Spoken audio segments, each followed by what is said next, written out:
Bonjour, chers frères et sœurs et amis, à tous ceux qui sont éprouvés, qui ont un proche alité, malade. Je vous transmets tous mes encouragements dans le Seigneur. Que Dieu vous fortifie et vous aide à garder le cap. En ce dimanche, j'aimerais faire, un suivi de ce que nous avons vu jeudi soir. Que le Seigneur puisse encore ce matin nous aider tous à bien comprendre l'enseignement de la parole. Que nous puissions continuer à nous investir dans la parole afin de nous enrichir et que nous puissions avoir une foi ferme dans notre Seigneur Jésus-Christ. Le texte que je vais partager avec vous pour continuer un peu sur la fausse doctrine, parce qu'il est indispensable de connaître la parole pour que nous ne puissions pas nous laisser ni emporter ni piéger par ceux qui transmettent toutes sortes de messages qui des fois qui a pour but de nous détourner de la vérité. J'aimerais lire avec vous dans Ésaïe 32. Nous lirons le verset 6. Je lirai dans la version seconde et après je lirai dans Semeur. Il est dit ceci. Car l'insensé profère des folies et son cœur s'adonne au mal pour commettre l'iniquité et dire des faussetés contre l'Éternel pour laisser à vide l'âme de celui qui a faim et enlever le breuvage à celui qui a soif. Ça, c'est la version seconde. Tandis qu'en de Semeur, il est dit ceci. L'insensé, en effet, dit des insanités. Il est porté à commettre le mal, à agir sans respect pour Dieu, à tenir des propos blasphématoires pour l'Éternel. Il laisse affamer avec le ventre creux et priver de boisson celui qui meurt de soif. Essayons de bien comprendre. Quand il est dit, effectivement, l'insensé, nous savons c'est quelqu'un qui a perdu tout sens de la raison. Et ici, il nous dit, son cœur s'adonne au mal. Son cœur s'adonne au mal. Alors que Dieu dit, veille sur ton cœur plus que toute autre chose, car de lui vient la source de la vie. Et le Seigneur nous dit aussi, mon fils, donne-moi ton cœur. Et si Dieu nous a régénérés, ce n'est pas pour que nous puissions cautionner le mal en nous. Et nous voyons clairement ici, celui qui profère la fausse doctrine, son cœur n'est pas dans le plan de Dieu. Ça, il faudrait le souligner pour que nous puissions le comprendre. Il est dit pour commettre l'iniquité. Son cœur s'adonne au mal pour commettre l'iniquité. Et puis, essayons d'aller plus loin. Dans la version seconde, il est démontré ici, il est dit, et dit des faussetés contre l'Éternel. Essayons de faire un rapprochement avec un texte que je vous ai cité de mémoire la dernière fois, qui se trouve dans Matthieu. Voyons un petit peu la subtilité de Satan. Il est dit dans Matthieu 4, je veux lire avec vous, et le diable, au verset 5, le diable le transporta dans la ville sainte, le plaça sur le haut du temple et lui dit, si tu es fils de Dieu, jette-toi en bas, car il est écrit, il ordonnera des ordres à ses gens à ton sujet et ils te porteront sur les mains de peur que ton pied ne heurte contre une pierre. Voyons la subtilité. Il est écrit, jette-toi en bas. Tandis que le texte d'origine qui se trouve dans le psaume 91, il nous est dit ceci, à partir du verset 11 et 12, car il ordonnera à ses anges de te garder dans toutes tes voies, ils te porteront sur les mains, de peur que ton pied ne heurte contre une pierre. À aucun moment, nous voyons que dans ces deux textes, que Dieu demande à son Fils Jésus-Christ de se jeter en bas. C'est cette subtilité qu'il faudrait retenir. Parce que souvent, dans la fausse doctrine, il y a une sorte de subtilité. Et si nous ne faisons pas attention, nous pouvons tout prendre comme venant de Dieu. Parce que ici, nous voyons, il est dit, et il dit des faussetés contre l'Éternel. Ce que le diable avait dit, il n'avait pas parlé en faveur de l'Éternel. Il avait parlé contre la parole de Dieu. Il avait dit une partie de vérité, mais il avait mis sa part. Donc nous avons aussi le devoir de discerner tout ce que nous entendons et de chercher à faire, je dirais, la comparaison avec la parole de Dieu. Il est dit pour laisser à vide l'âme de celui qui a faim. Ça veut dire que celui qui enseigne la fausse doctrine n'est pas là pour s'occuper, pour manifester, je dirais, de la sympathie ni de la compassion pour ceux qui seraient dans un quelconque besoin. Ils ne sont pas là pour ça. Ils sont là pour leur intérêt personnel, dont nous avons besoin de faire attention. Le cœur, bien souvent, n'est pas avec le peuple. Voyons ce que nous est dit pour aller plus loin dans ce texte. Il est dit, dans la fausse doctrine, il y a de l'hypocrisie, c'est vrai. Il y a de l'hypocrisie dans la fausse doctrine, parce que ici, dans le premier texte que nous avons, il y a un aspect d'hypocrisie, mais nous irons plus loin pour comprendre cet aspect de l'hypocrisie. Il nous a dit dans Proverbe 23, le verset 7, « Celui qui enseigne la fausseté, la fausse doctrine, les pensées de son cœur sont mauvaises. Du moins, sont mauvaises. Les pensées de son cœur sont mauvaises, car il est comme les pensées de son âme. Mange et bois, te dira-t-il, mais son cœur n'est pas avec toi. » C'est celui qui enseigne la fausse doctrine, en fait, n'est pas avec le peuple. Mange et bois, mais son cœur n'est pas avec toi. Celui qui enseigne la fausse doctrine est là pour son intérêt personnel. Et ça, il faudrait que nous puissions le prendre en considération. En fait, Dieu a choisi des hommes pour que eux, par leur enseignement, mais aussi par leur vie, ils soient un modèle, un exemple. Comme Paul pouvait dire aux jeunes serviteurs, Timothée, sois un modèle pour les fidèles.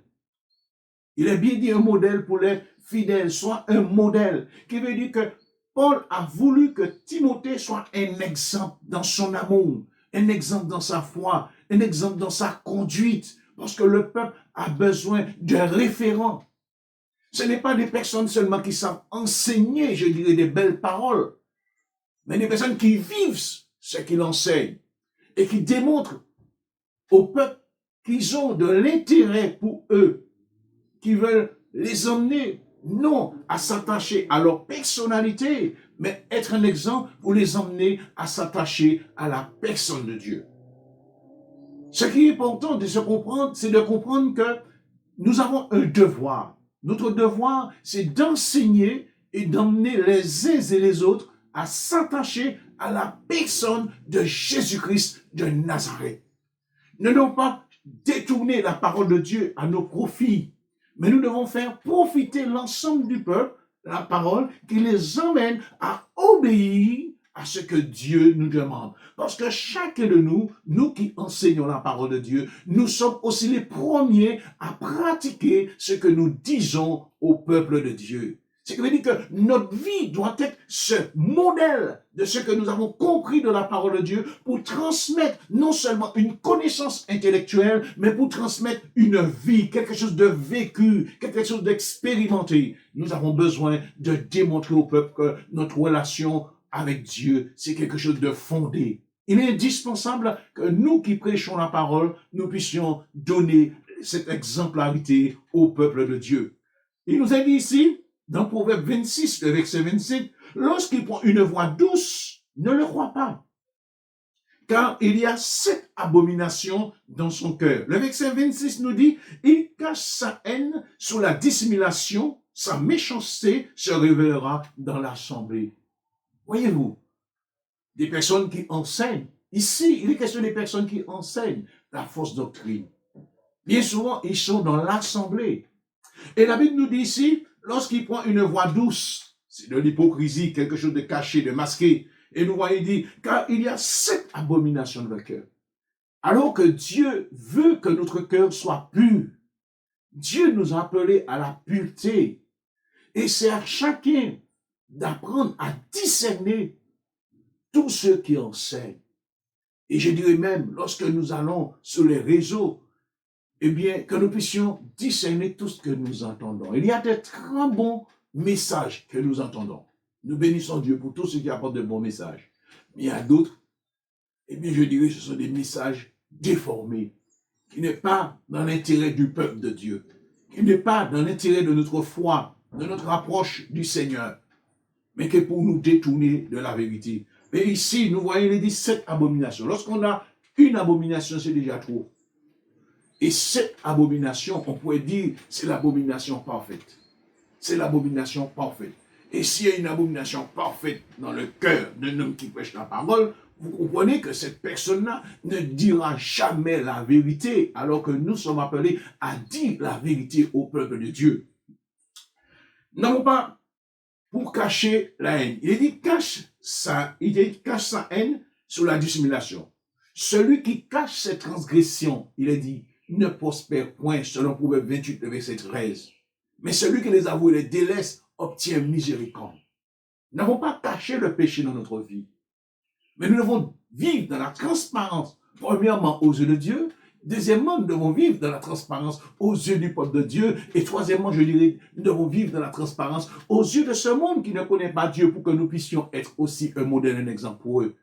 Qui démontre clairement que le travail que nous faisons doit avoir une portée à l'intérieur, mais une portée aussi à l'extérieur, afin que Dieu soit pleinement glorifié dans la prédication de la parole qu'il nous a donnée. La fausse doctrine révèle ce qu'il y a de l'intérieur de ceux qui l'enseignent.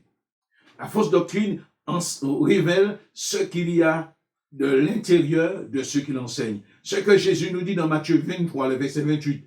Vous de même, au-dedans, vous paraissez juste aux cieux, il est dit, des hommes. Mais au-dehors, vous êtes remplis d'hypocrisie et d'iniquité. En fait, ce qu'ils sont intérieurement ne reflète pas sur l'extérieur. Parce que Jésus révèle quelque chose, il dit, de même, vous au-dehors, vous paraissez juste au-dehors, aux yeux des hommes. Mais au-dedans, vous êtes remplis d'hypocrisie et d'iniquité. En fait, ce n'est pas notre apparence, ce n'est pas notre tenue qui va démontrer que nous sommes des hommes de Dieu. C'est l'état de notre cœur. Jésus, lui, il ne regarde pas la tenue, parce que lorsqu'on est bien habillé, on a comme l'impression que nous sommes des hauts placés. Mais ici, le Seigneur révèle ce qu'il y a de l'intérieur. Et de l'intérieur, ce que le Seigneur voit ici, il est dit, la haine, il est démontré dans le cœur ici, et il y a des mauvaises choses, l'hypocrisie et le péché. Dieu connaît chacun d'entre nous. Il sait quand nous sommes vrais, mais il sait aussi quand nous sommes faux. Il connaît ceux qui sont dans la vérité, il connaît ceux qui sont hypocrites. Nous n'avons pas à masquer notre vie. Nous n'avons pas à cacher quoi que ce soit.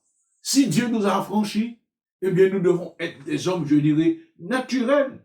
Parce qu'il y a de ceux qui pensent qu'ils sont plus naturels. Tellement qu'ils ont été transformés, ils sont plus naturels. Mais nous devons rester naturels parce que Dieu nous a sauvés dans un corps naturel. Il nous a donné un cœur nouveau, un esprit nouveau, pour que nous sachions vivre dans un corps naturel et ne pas essayer peut-être de masquer par une quelconque tenue, parce que c'est la tenue souvent qui fait qu'on dit c'est un homme de Dieu. Non, c'est pas la tenue qui fait de nous un homme de Dieu.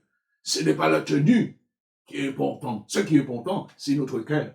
Parce que Dieu ne regarde pas l'apparence des humains. Dieu regarde au cœur. Et c'est là où nous ne connaissons pas. Il n'y a qu'une seule personne qui nous connaît. C'est Dieu. Parce que c'est celui qui sonde le cœur et les reins. Et devant sa face, rien n'est caché. Par conséquent, ici, nous voyons Jésus révèle, on pourrait dire, la corruption des cœurs de ceux qui enseignent la fausse doctrine. Il révèle la corruption, ce qu'il y a dans le cœur, la corruption. Lorsqu'on est corrompu, on enseigne un peuple, on ne peut dire qu'on enseigne la corruption au peuple. Et tous ceux qui nous entendent, eh bien, ils finissent par être corrompus. Pourquoi? Parce que la tête est corrompue. Si la tête est corrompue, vous comprenez, le corps sera corrompu. Parce qu'il n'y a pas cette exemplarité. Et Dieu veut que dans l'Église, il y ait cette exemplarité. Il y a de ceux qui pourraient dire, mais si lui, les serviteurs, le fait, pourquoi pas moi? Si lui, les serviteurs, il le dit, pourquoi pas moi? Non, frères et sœurs. Nous, hommes de Dieu, nous sommes appelés à susciter la crainte. Pas la peur, mais la crainte. Le respect de Dieu. Le respect pour la parole de Dieu. Le respect pour les uns, pour les autres. C'est ça à quoi nous sommes appelés à susciter cette crainte et permettre à chacun de marcher selon Dieu, selon la parole de Dieu. Et ainsi, notre Père sera pleinement glorifié dans notre vie. Jésus démontre clairement que ceux qui enseignent la fausse doctrine, eh bien, ce sont des personnes corrompues, comme nous voyons aussi. Ce que j'aimerais souligner ici, ils ont une apparence trompeuse. Ils ont une apparence trompeuse. Et des fois, il faut vraiment avoir du discernement pour voir ces choses. Ils ont aussi un cœur méchant. C'est ce qui nous est dit dans le livre de Luc, chapitre 11, le verset 39 à 34, à 40 du moins, 39 à 40. Il est démontré, ils ont un cœur mauvais, une apparence trompeuse, mais aussi un cœur mauvais. Dans le chapitre 12, selon Luc, chapitre 12, le verset 1, Christ avertit ses disciples à propos de la fausse doctrine des pharisiens. Parce qu'il est dit, gardez-vous du levain des pharisiens qui est l'hypocrisie. Gardez-vous du levain des pharisiens qui est l'hypocrisie. Les pharisiens, ce sont des maîtres. Ils devaient enseigner la loi. Mais en fait, ils n'enseignaient pas la parole de Dieu comme ils devaient l'enseigner.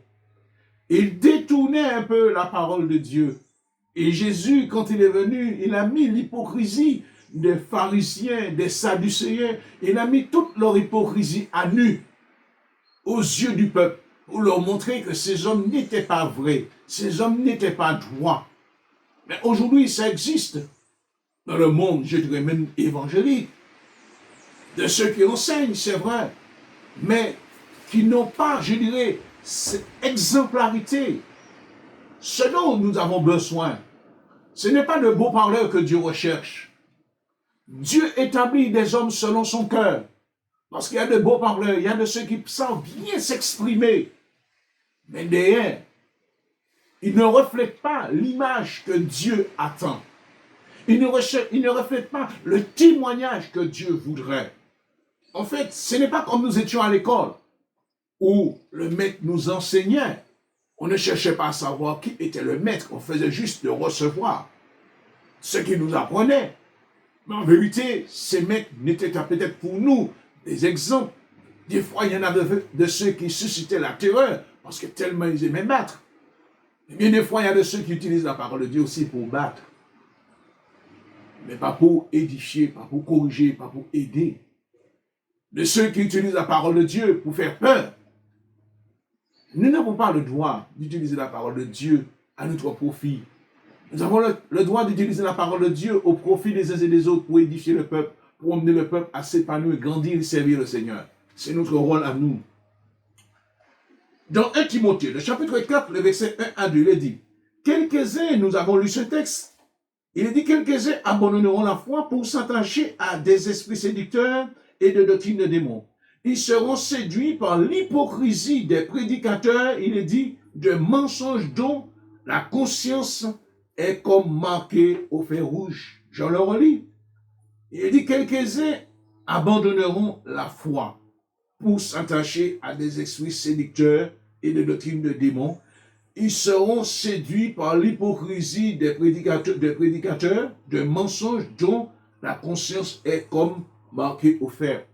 Tous ceux qui recherchent l'émotion, qui recherchent leur satisfaction personnelle, qui n'ont pas d'intérêt pour Dieu ni pour le royaume de Dieu, ils vont tomber dans ce piège-là.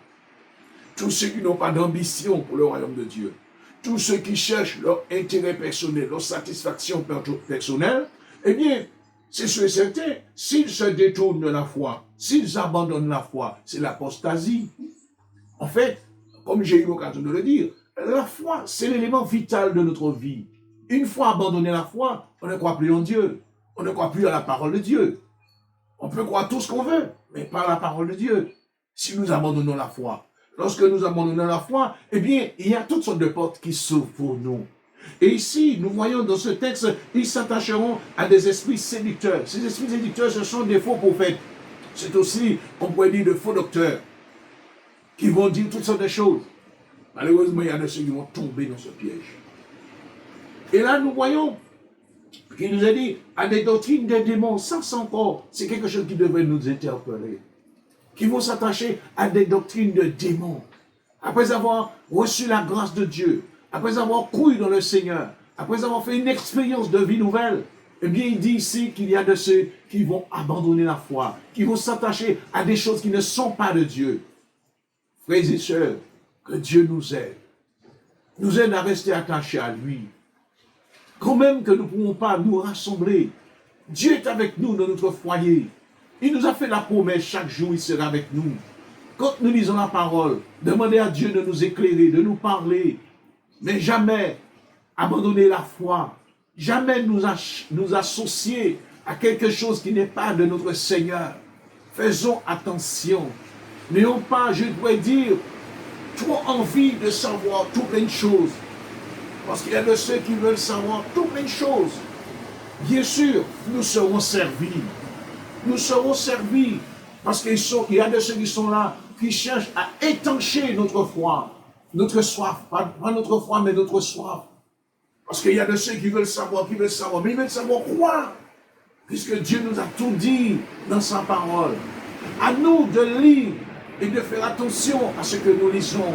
À nous d'ouvrir les oreilles et porter attention à ce que nous écoutons. Parce que le Seigneur nous a dit dans l'Apocalypse que celui qui a des oreilles entende ce que l'Esprit dit aux églises. Entendre ce que l'Esprit dit. Que nous puissions comprendre les saintes Écritures. Que nous ne puissions pas chercher nos intérêts personnels dans la parole de Dieu, mais chercher l'intérêt de Dieu pour son royaume, frères et sœurs. Nous voyons dans Titre, le chapitre 1, le verset 16, qu'est-ce qu'il est dit? Ils font profession de connaître Dieu, mais le renient par leurs œuvres. Ça, c'est très important, nous allons revenir. Ils sont odieux, rebelles, incapables d'aucune œuvre bonne. Revenons. Ils font profession de connaître Dieu. Lorsqu'on connaît Dieu, c'est pas pour faire ce que nous voulons, ni dire ce que nous voulons. Dire ce qui glorifie Dieu. Et puis il dit, mais ils le renient par leurs œuvres. Jésus a raison de dire, c'est au dépend du fruit qu'on reconnaît l'arbre. Un cocotier ne peut pas porter des papayes. Et bien aimé, je pourrais dire, pareil pour les bananiers. Les bananiers ne peuvent pas apporter du fruit à pain. Nous comprenons ça. Et ici, nous voyons, il est dit, ils le renient par leurs œuvres. Ce qui veut dire, leurs œuvres n'est pas compatible à ce que Dieu attend d'eux. Leurs œuvres. Et c'est ça. Il y a le fait de prêcher une parole. Mais il faut que derrière la parole, quand nous voyons ces personnes-là agir, leurs actions doivent refléter ce que Dieu dit. Ce qui veut dire que leurs œuvres paraissent mauvaises. Ce que nous soulignons qui est aussi indispensable dans ce texte, il dit, ils renient le Christ par leurs œuvres. Ce qui veut dire que nous qui sommes enfants de Dieu, nos œuvres doivent témoigner que nous sommes de Christ. Et tandis que eux, je dirais ces faux docteurs, ces hypocrites, eh bien, ils renient par leurs œuvres le Christ. Parce que les œuvres de Christ sont, je dirais, bonnes à pratiquer. Dans 2 Pierre, chapitre 2, verset 1, il est dit, il y a parmi le peuple, je le souligne, de faux prophètes. Il y aura de même parmi vous de faux docteurs qui introduiront des sectes pernicieuses et qui renient le maître qui les a rachetés. Attireront sur eux une ruine soudaine. Lisez cela dans votre Bible, 2 Pierre, chapitre 1, chapitre 2 du monde, verset 1, démontre clairement, il est dit, il y a parmi le peuple, ces gens ne sont pas de l'extérieur. Il est dit parmi le peuple. Et puis, il dit, il y aura de même parmi vous des faux docteurs, parmi vous, ceux qui vont enseigner la fausse doctrine. Que Dieu nous aide. Que Dieu nous aide à veiller sur cela. Que Dieu nous aide vraiment à prendre en considération même tous ceux qui se lèvent, qui veulent prêcher la parole de Dieu, parce qu'il a dit, ils seront parmi nous et introduiront des sectes pernicieuses. Que Dieu nous aide vraiment, frères et sœurs, à être sur notre garde, à veiller de l'intérieur, et à savoir comment faire pour exhorter. Il faut être sage, il faut être humble, pour reprendre un frère, celui qui est à l'enseignement. s'il commet des erreurs, savoir comment faire pour l'aider, je pourrais dire, à se recadrer dans la parole de Dieu. C'est notre devoir, mais c'est aussi le devoir de chacun de nous de faire l'analyse de la parole de Dieu et de savoir que si tout ce qui a été prêché, c'est vraiment la vérité, la parole de Dieu. Parce que nous voyons ici, il a dit, et qui, reniant le maître qui les a rachetés. Encore, nous soulignons, Christ est la base de notre vie. Christ est la raison même de notre vie, de notre existence. Si nous avons goûté que le Seigneur est bon, il nous a dit de nous approcher de lui. Mais en fait, ici, il dit, ces faux docteurs, ils vont enseigner et ils vont emmener certains à renier le Christ, celui qui les a rachetés. Frères et sœurs, vaut mieux renier un frère, renier une sœur, mais jamais renier le Christ dans notre vie. Si tu as reçu la grâce de Dieu, si Dieu un jour s'est révélé à toi, dis-toi bien, c'est la seule personne que nous devons considérer dans notre vie. Même si nous ne comprenons pas tout ce qui nous arrive, quand tu réalises peut-être que tu vis dans la droiture, tu aimes Dieu et il t'arrive des malheurs, reste attaché à Dieu. Le jour viendra, le Seigneur te permettra de comprendre comme Job le pourquoi ces choses t'est arrivé. Ne renie jamais le Christ. Ne dis pas, est-ce que Dieu m'aime? Dieu ne t'aime pas seulement quand tout va bien. Tu deviens un sujet de Dieu. Il a le droit de t'utiliser comme bon lui semble. Il a le droit de t'éprouver, même si tu ne comprends pas l'épreuve. Ne vois pas toujours le diable dans tout ce qui nous arrive. Faisons comme Job. Voyons toujours Dieu. Ayons le regard toujours fixé sur Dieu. Ne laissons pas l'amertume, la révolte, quand même que Job avait connu l'amertume, quand même que Jérémie a connu l'amertume dans leur vie, parce que bien des situations peuvent nous emmener à être amers. Amers parce que nous ne comprenons pas le pourquoi ces choses nous arrivent. Et souvent, c'est lorsqu'on s'engage à être droit dans les voies du Seigneur qu'on connaît peut-être des choses qui paraissent injustes. Oui, qui paraissent difficiles à admettre, mais nous savons une chose, quand nous gardons le cap, quand nous faisons confiance à Dieu, il y a un jour, il vient toujours nous secourir, nous délivrer comme Job. Jésus, même sur la croix, a su dire, Père, pourquoi m'as-tu abandonné? Il nous arrive des fois de nous sentir abandonnés dans une épreuve, dans une situation difficile.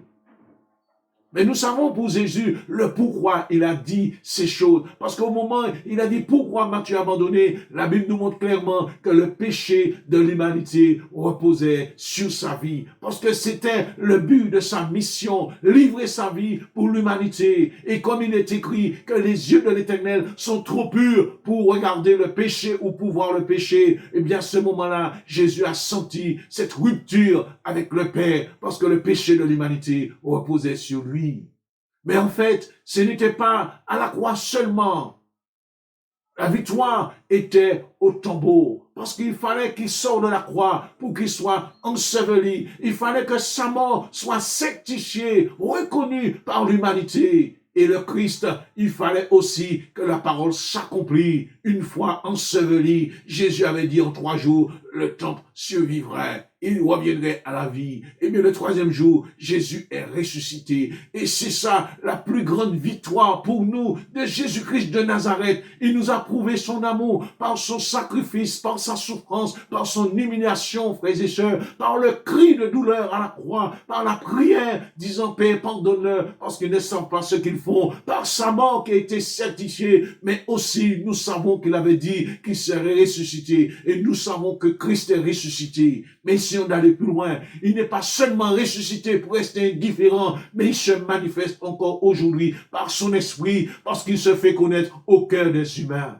Ce qui est important pour nous, pour garder le cap, c'est de se souvenir du jour que Dieu s'est révélé à nous et qui nous a changé la vie, qui nous a donné un cœur nouveau, un esprit nouveau, pour que nous puissions lui faire confiance et marcher jour après jour avec lui. Et je vais vous encourager à savoir, même si vous êtes éprouvés, Jésus est avec vous. Persévérez dans les voies du Seigneur. Faites-lui confiance. Il ne va jamais vous abandonner. Il n'abandonne pas ceux qui se confient en lui. Même si nous ne comprenons pas le pourquoi, mais gardons le cap. Persévérons avec le Seigneur et le moment viendra. Il va nous délivrer et nous emmènera plus loin avec lui. Jamais avoir cœur de renier le Christ. Ne dis pas, c'est trop dur. Ne dis pas, c'est trop difficile. Ne dis pas, je vais lâcher. Ne lâche pas. Si tu lâches, c'est pour t'attacher. À qui tu vas t'attacher? À qui? Il n'y a plus personne si tu lâches le Seigneur. Si tu renies le Christ, tu acceptes le diable dans ta vie. Tu acceptes les démons dans ta vie. Tu seras au repli de sur soi. Tu seras livré à toi-même. Tu n'auras personne pour t'aider. Mais accroche-toi. Accroche-toi dans la personne du Seigneur. Ne te laisse pas détourner par les belles paroles. Accroche-toi à la personne de Jésus. Souviens-toi que tu étais seul quand Christ t'est révélé à ta vie, qui t'a fait grâce. Et tu ne dois pas le renier. Nous ne devons pas le renier, même si les choses paraissent difficiles. Ce que nous voulons souligner dans le livre de Tite, chapitre 1, le verset 16, nous voulons souligner aussi la désobéissance de ceux qui s'attachent à la fausse doctrine. La désobéissance de ceux qui s'attachent à la fausse doctrine. Alors, je vous donne quelques références. Nous n'allons pas lire toutes ces références. Vous avez Éphésiens 5, verset 6. Vous avez 2 Thessaloniciens, chapitre 1, le verset 8. Et vous avez aussi Hébreux, chapitre 2, le verset 2 à 3. Je le relis. Éphésiens 5, 6. 2 Thessaloniciens 1, 8. Hébreux 2, le verset 2 à 3. Nous soulignons que la colère de Dieu, il dit, vient sur les fils de la rébellion. La colère de Dieu vient sur les fils de la rébellion. Il a dit une flamme pour punir ceux qui ne connaissent pas Dieu et ceux qui n'obéissent pas à l'évangile de notre Seigneur Jésus-Christ. Y a-t-il une partie dans ce texte qui nous concerne? Cette partie-là se trouve dans Éphésiens 5, le verset 6 que j'ai lu. Il est dit, la colère de Dieu vient sur le fils de la rébellion. Il est dit, une flamme de feu pour punir ceux qui ne connaissent pas Dieu et qui n'obéissent pas à, et ceux qui n'obéissent pas à l'évangile de notre Seigneur Jésus-Christ. Alors, il y a ceux qui ne connaissent pas Dieu. Nous disons, d'accord, nous comprenons ça. Il y a un jugement. On va parler de jugement. Il y a un jugement pour ceux qui ne connaissent pas Dieu. Mais en fait, il est aussi dit, et ceux qui n'obéissent pas à l'évangile de notre Seigneur Jésus-Christ. Je crois que cette partie pourrait nous intéresser. Parce que bien des fois, nous connaissons Dieu, mais nous n'obéissons pas à l'évangile. Et c'est notre gros problème à nous. Nous connaissons Dieu, mais nous n'obéissons pas à l'évangile. Nous n'obéissons pas à la parole de Dieu. Nous ne faisons pas ce que la parole de Dieu dit. Nous rentrons des fois en contestation avec la parole de Dieu. Nous entrons aussi des fois en contestation avec ceux qui nous exhortent. Nous nous dressons une barrière. Nous nous endurcissons, frères et sœurs. Et nous avons du mal à faire ce que Dieu nous demande. La vie spirituelle, on pourrait dire, on ne vit pas la vie spirituelle sans la parole. La vie spirituelle nous amène à nous attacher à la parole de Dieu, à accepter l'évangile de notre Seigneur Jésus-Christ. Parce que l'évangile, c'est la vie. Paul pouvait dire, dans Romains, le chapitre 1, si j'ai bonne mémoire, le verset 6, « Or, je n'ai point honte de l'évangile, car c'est une puissance de Dieu pour le salut de quiconque croit, du juif premièrement, puis du grec. » Démontre clairement que l'évangile est une puissance de Dieu. L'évangile change la vie. L'évangile nous aide à, je dirais, rectifier notre manière de vivre. L'évangile transforme le caractère du chrétien. C'est pourquoi il est important pour nous d'obéir à l'évangile, d'obéir à la parole de Dieu, de faire ce que l'évangile nous enseigne. On ne peut pas mener sa vie et vivre sans l'évangile. Si nous sommes dans le Christ, eh bien, dans le Christ, il y a ce qui va avec. Il y a l'évangile qui va avec. Puissance de Dieu pour le salut de quiconque croit. C'est dans l'évangile que nous avons trouvé la vie. Tandis que dans Hébreux, le chapitre 2, que je vous ai cité, versets 2 et 3, il est dit, il y aura un châtiment pour la désobéissance. Il y aura un châtiment pour tous ceux qui vivent dans la désobéissance. Tous ceux qui veulent suivre des faux enseignements. Tous ceux qui veulent suivre, je dirais, des faux docteurs. Il y aura un jugement. Il y aura un jugement. Tous ceux qui cherchent leur intérêt personnel, mais pas celui de Dieu, qui n'ont pas de but, qui n'ont pas d'objectif pour Dieu, mais qui cherchent leur intérêt personnel, ceux-là seront aussi jugés par Dieu. Dieu les jugera, parce que Dieu ne nous a pas choisis pour vivre pour nos intérêts personnels. Dieu nous a choisis pour vivre avec lui, pour vivre pour lui, et que pour lui seul. Une fois que nous avons reçu la grâce, nous devons nous dire, j'appartiens plus à moi-même, mais j'appartiens au Seigneur. Je dois vivre comme le Seigneur me demande. Et puis, nous soulignons aussi la contradiction de la fausse doctrine. La contradiction de la fausse doctrine.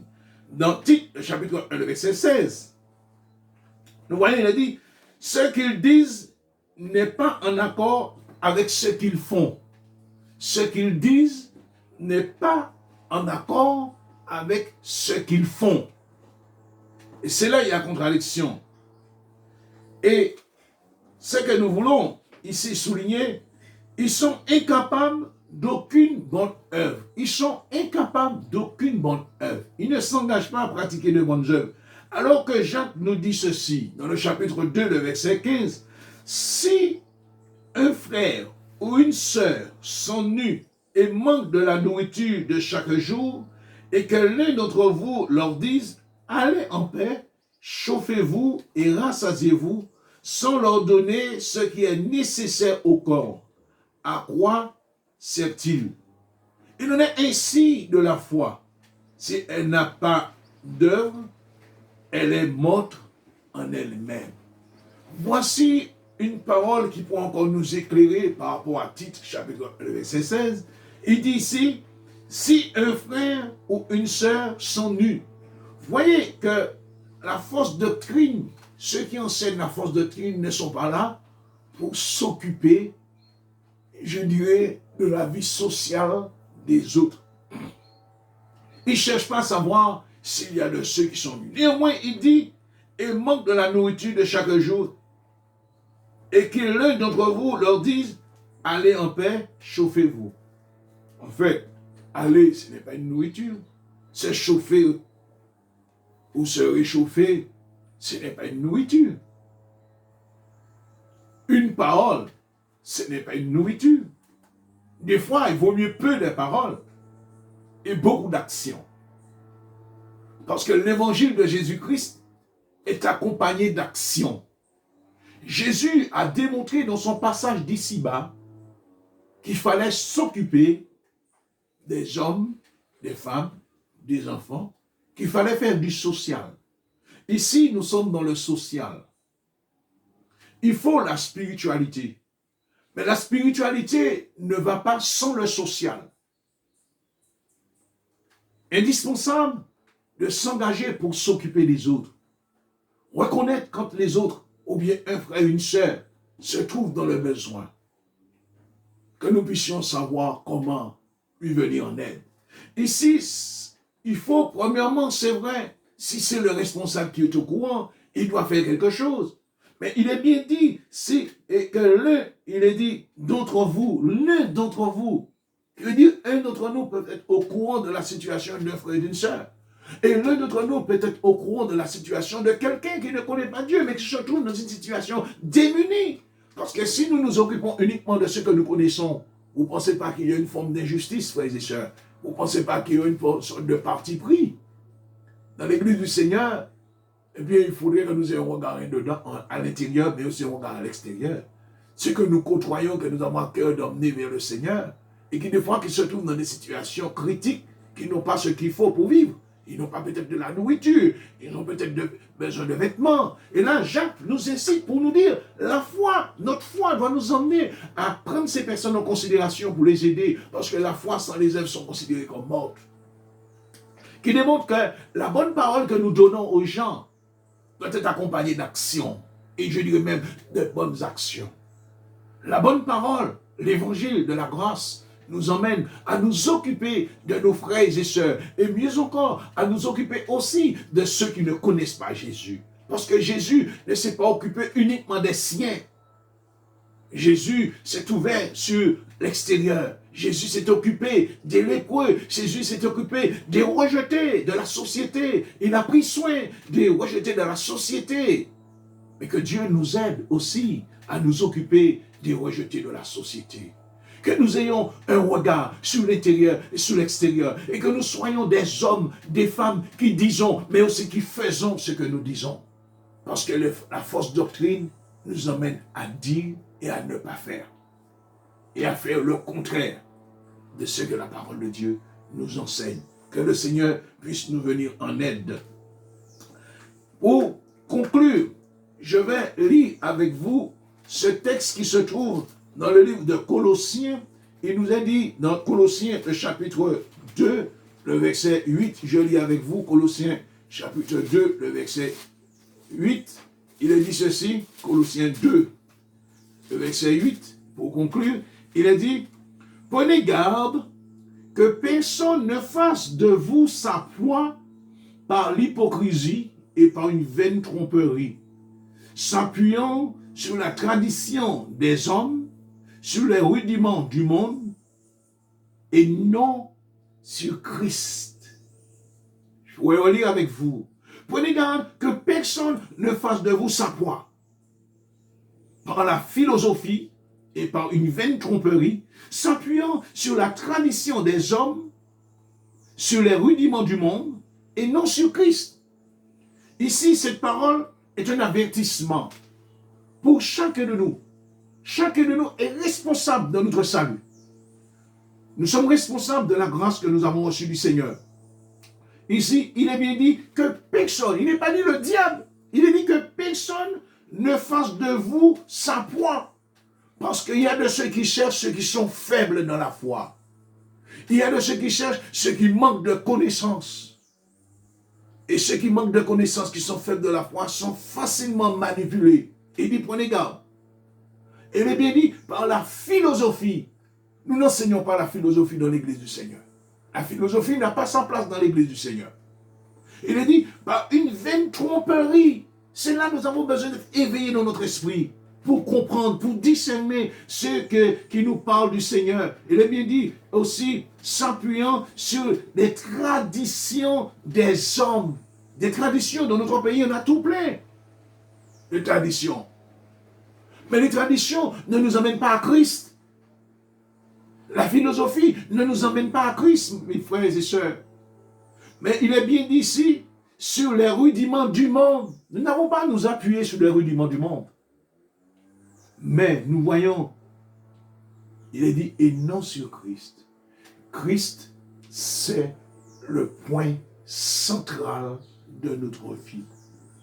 Christ, c'est le point central de la prédication. Christ doit être au centre de toute notre vie, de toute la prédication. Si vous entendez une prédication où le nom de Jésus-Christ de Nazareth n'est pas pris en compte, mettez cette prédication de côté. La prédication doit nous emmener sur la personne de Christ. Parce que c'est Christ qui a payé le prix. C'est Christ qui a porté la croix. C'est Christ qui a été crucifié sur la croix. C'est lui qui est mort pour l'humanité. Personne d'autre. Ce n'est pas le monde qui a envoyé Jésus-Christ. C'est Dieu qui a tant aimé le monde. C'est Dieu qui a envoyé Jésus-Christ. Par conséquent, nous devons notre attachement à la personne de Jésus-Christ de Nazareth, au Père, au Fils et au Saint-Esprit. Parce que c'est eux, c'est cette Trinité de Dieu qui s'est révélée à nous, qui nous a reconstruits. Dieu ne nous a pas apporté une théorie. Dieu nous a apporté la vie. Et vous et moi, nous sommes témoins de la grâce de Dieu dans notre vie. Et nous devons faire tout pour ne pas nous laisser, je pourrais dire, comme il nous a dit dans ce texte, que nous ne puissions pas être détournés de la voie du Seigneur. Que le Seigneur, en ce matin, puisse nous aider tous à reconsidérer nos voies. Notre attachement doit être en Jésus de Nazareth. Que Dieu nous aide à comprendre sa parole, mais à savoir discerner tout ce que nous entendons dans notre environnement. Qu'aucun enseignement ne soit un sujet de trouble pour nous. Parce que tout ce qui vient troubler notre esprit n'est pas de Dieu. Parce que Jésus dit que votre cœur ne se trouble point. Croyez en Dieu et croyez en moi. Je veux vous encourager, frères et sœurs, à vous positionner pour le Seigneur qui nous a donné la vie éternelle. Et que son nom soit glorifié en chacun de nous. Que Dieu vous bénisse. Je vous souhaite une très bonne journée sous le regard du Seigneur. Nous allons remercier le Seigneur pour sa parole. Seigneur, je veux te bénir. Je veux te remercier pour cette parole de vérité. Oh Dieu, rien que toi, fais-nous cette grâce d'être sages, de savoir ce que nous écoutons, à qui nous devons obéir. Certes, nous devons obéir à ceux qui nous conduisent dans le Seigneur, ceux qui veulent notre bien-être, notre épanouissement, qui veulent nous emmener à te regarder à toi, et non pas nous attacher à l'humain, mais s'attacher à toi. Quand même nous serons aimés, appréciés, Seigneur, mais que ton nom soit glorifié dans nos vies, que nous soyons ce modèle, cet exemple, comme Paul l'a voulu pour Timothée, Seigneur, que vraiment tu nous aides, ne pas tomber dans la fausse doctrine. Aide-nous, Seigneur, à être ces modèles pour tes troupeaux, Seigneur, que tu nous as confiés, que je bénis ce matin. Je bénis chaque frère, chaque soeur, chaque ami, tous ceux qui écoutent ce message. Je les bénis, Père, et tous ceux qui l'écouteront à l'avenir soient bénis à travers ce message dans le nom de Jésus. Amen.